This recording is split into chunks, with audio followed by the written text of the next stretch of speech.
Hello everyone, welcome back to lesson of classes. So आज का हमारा जो टॉपिक है that is arithmetic progression. So arithmetic progression होता क्या है? देखो, आपके पास एक लिस्ट ऑफ नंबर होगा। अब ये लिस्ट ऑफ नंबर जो है वो किस तरीके का होना चाहिए? आपका सपोज करो कोई भी नंबर किसी एक पर्टिकुलर नंबर से स्टार्ट होता है, तो उसका जो अगला नंबर होगा वो एक फिक्स्ड नंबर से ऐड करके ही आपको मिलेगा। फॉर एग्जाम्पल, अगर आप ए लिखते हो, ठीक है, तो इसका अगला नंबर अगर ए प्लस बी है, तो फिर इस ए प्लस बी में अगर आप फिर से बी ऐड करोगे तब जाके आपको अगला नंबर मिलेगा। सो अर्थमेटिक प्रोग्रेशन क्या है? Arithmetic progression is the list of number, is the list of number in which each term in which each term is obtained by fixed number. Okay, fixed number. Okay? तो अगला number कैसे मिलेगा आपको? अगर हम उसमें फिक्स नंबर ऐड करेंगे तो। लेकिन फिक्स नंबर हमेशा हमको किससे ऐड करना है? तो वो हमको प्रीसीडिंग वन से ऐड करना है। So we need to add fix number to the preceding term. Okay, so हमें अर्थमेटिक प्रोग्रेशन मतलब क्या होता है कि ये एक तरह का लिस्ट ऑफ नंबर है जहाँ पे हर एक टर्म जो है आपको एक फिक्स नंबर ऐड करके मिलता है to the preceding term. For example, अगर आप A1, A2, A3 इस तरह से AN तक कोई नंबर लिखते हो, ओके, तो ऑब्वियस सी बात है, अगर आप A2 माइनस A1 करोगे तो आपको एक डिफरेंस पता चलेगा इसके बीच में। ठीक है, तो अगर ये फिक्स नंबर से ऐड होके हमेशा अगला नंबर निकला है, यानी कि हम कोई फिक्स नंबर इसमें ऐड किए डी, तो हमें A2 मिला। फिर A2 में हमें फिर से डी को ऐड करना पड़ेगा, तब जाके A3 मिलेगा, है ना। तो हर बार हम क्या करें, एक फिक्स नंबर से उसको ऐड कर रहे हैं। तो हम A2 माइनस अगर A1 करेंगे तो हमें डी मिलेगा। देन A3 माइनस अगर हम A2 करेंगे तो फिर से हमें डी मिलेगा। देन अगर हम AN से उससे पहले वाले टर्म का that is AN minus one को अगर हम सब्ट्रैक्ट करते हैं तो हमें डी मिलेगा, है ना।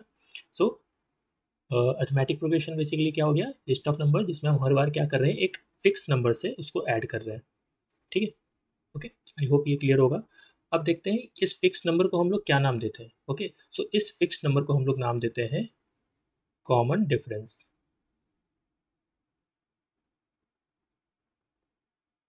ओके, सो इस फिक्स नंबर को हम लोग क्या नाम देते हैं?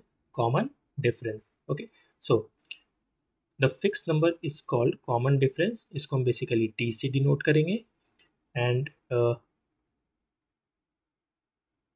And also it can be positive और निगेटिव। ठीक है, it can be positive also और it can be negative also. Okay, now in other word, list of number, this list of number is called AP if there exists a common difference. Okay, if they exist a common difference.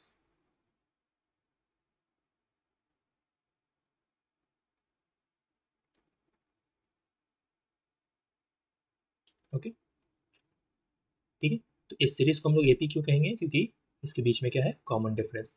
Now in general,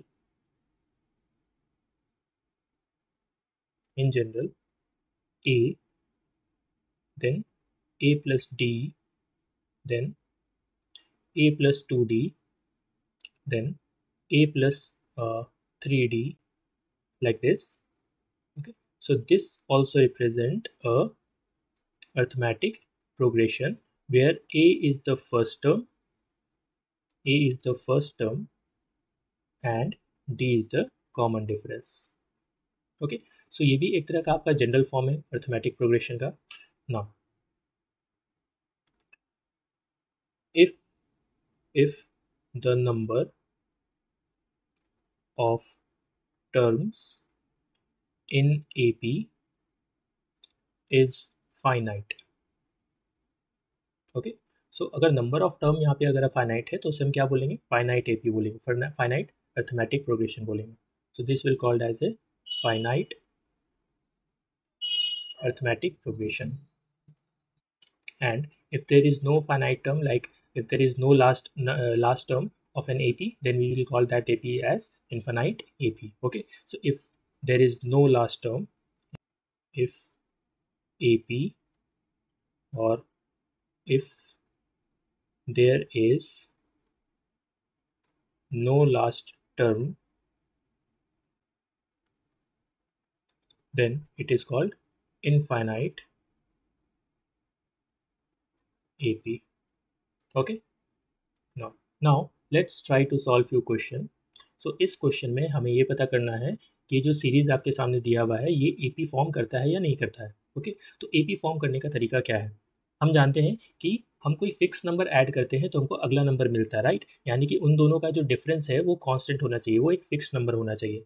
इसका मतलब है कि अगर हम √12 से minus कर देंगे √3 को, या √27 से माइनस कर देंगे √12 को, या √48 से हम माइनस कर देंगे √27 को, तो इन सभी का जो सब्ट्रैक्शन के बाद जो डिफरेंस आने वाला है वो आपका सेम आएगा।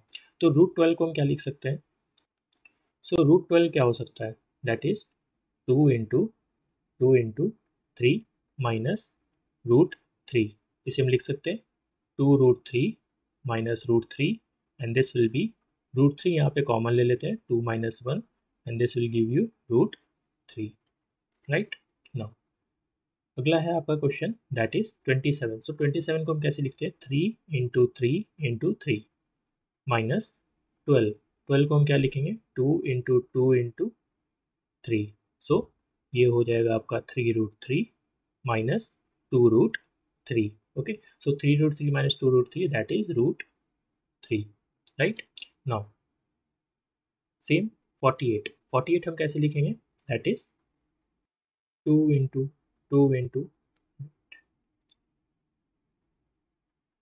2 इंटू 3 माइनस √27, 3 इंटू 3 इंटू 3।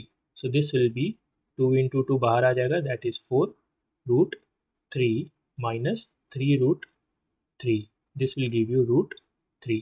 अब यहाँ पे देखो सभी का कॉमन डिफरेंस क्या है, इक्वल है ना, सभी का कॉमन डिफरेंस हमारा इक्वल आ रहा है। इसका मतलब ये क्या है, ये आपका अरिथमेटिक प्रोग्रेशन का फॉर्म है। Now let's try to solve this question. So इस क्वेश्चन में पहला टर्म दिया हुआ है दैट इज 5 और उसका कॉमन डिफरेंस भी दिया हुआ है दैट इज 3 -3। ओके, सो इसे हम कैसे फाइंड करेंगे, तो इसको हम फाइंड करने के लिए हम यहाँ पे एक इक्वेशन लिखे थे, राइट। सो पहला टर्म यहाँ पे है, सपोज करो आपका a है ना, तो अगला टर्म निकालने के लिए क्या करते हैं, हम उसमें कॉमन डिफरेंस से ऐड कर देते हैं। फिर उसके अगले टर्म निकालने के लिए हम क्या करते हैं, फर्स्ट टर्म लिखेंगे और उस जो भी कॉमन डिफरेंस दिया हुआ है उसका ट्वाइस कर देंगे और फिर दोनों को ऐड कर देंगे। फिर उसके बाद वाला नंबर कैसे निकालेंगे, पहला नंबर लिखेंगे और जो कॉमन डिफरेंस दिया हुआ है उसका थ्राइस कर देंगे और दोनों को ऐड कर देंगे, है ना। नाउ यहाँ पे फर्स्ट टर्म हमारा कितना है, 5। ओके, सो अगला टर्म क्या हो जाएगा, दैट इज 5 प्लस -3। फिर अगला टर्म हमारा क्या हो जाएगा, 5 प्लस -3 इंटू 2, है ना, 5 प्लस -3 इंटू 3, इस तरह से ये चलता जाएगा। ओके, तो अगर सपोज करो हम पहला 4 AP निकालें तो पहला 4 AP क्या हो जाएगा, 5 प्लस -3 इंटू 4। ओके, तो कितना आएगा आपके पास नंबर 5, ये आ जाएगा 5 माइनस 3 दैट इज 2। फिर ये आ जाएगा 5 माइनस 6, फिर ये आ जाएगा 5 माइनस 9 और ये आ जाएगा 5 minus 12। Then your AP will be 5, 2, -1, -4 and -7. Okay, so this will be your AP. Now in the next video we are going to solve the nth term of the AP. Okay, हम nth term कैसे निकालेंगे किसी भी arithmetic progression का। Okay, so see you in the next video. Thank you.